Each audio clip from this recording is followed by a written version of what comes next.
Have you ever been around someone who claimed they heard from God? Did you believe them? Can people hear from God? Well, the answer, I think, is yes.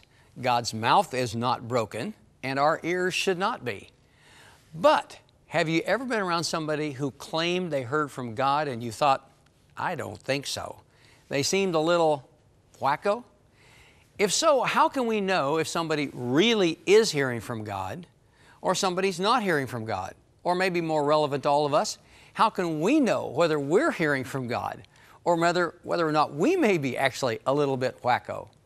The answer is understanding that phrase, the word of knowledge. That means a supernatural word given by God to us. But how can we know for sure it's God and not just our overactive imagination? Well, first of all, if a word of knowledge is truly from God, it will never violate biblical principles. It'll be within the keeping of all other scriptural truth. Secondly, it'll stay within God's general plan for humanity. That's similar to the first one, only it's kind of a broader category. It won't be going outside of specific plans that God has for you or for the world.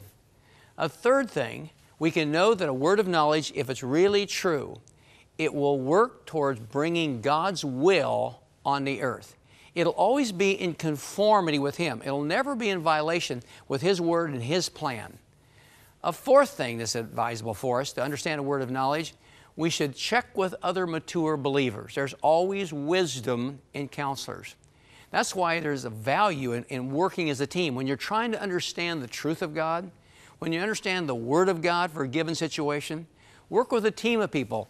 Put it before them, submit it to them and say, here's what I sense God is saying. I've learned over the years to use this. If I'm hearing from God correctly, I believe He is saying this to me. Notice my phrasing. If I'm hearing from God correctly, that means I can be corrected. I'll submit it to other people. If I'm hearing from God correctly, this is what I believe He is saying.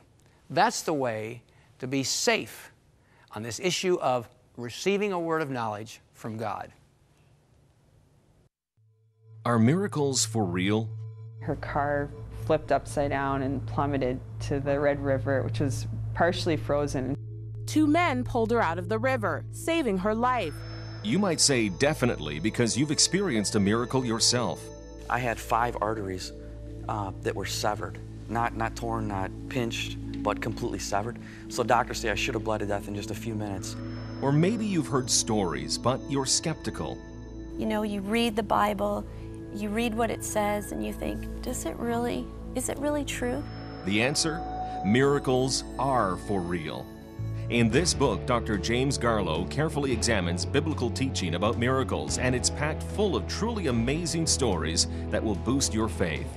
It's our thanks to you for your support. To request a copy, write to us or call 1-800-265-3100. You can also make a secure online donation at crossroads.ca.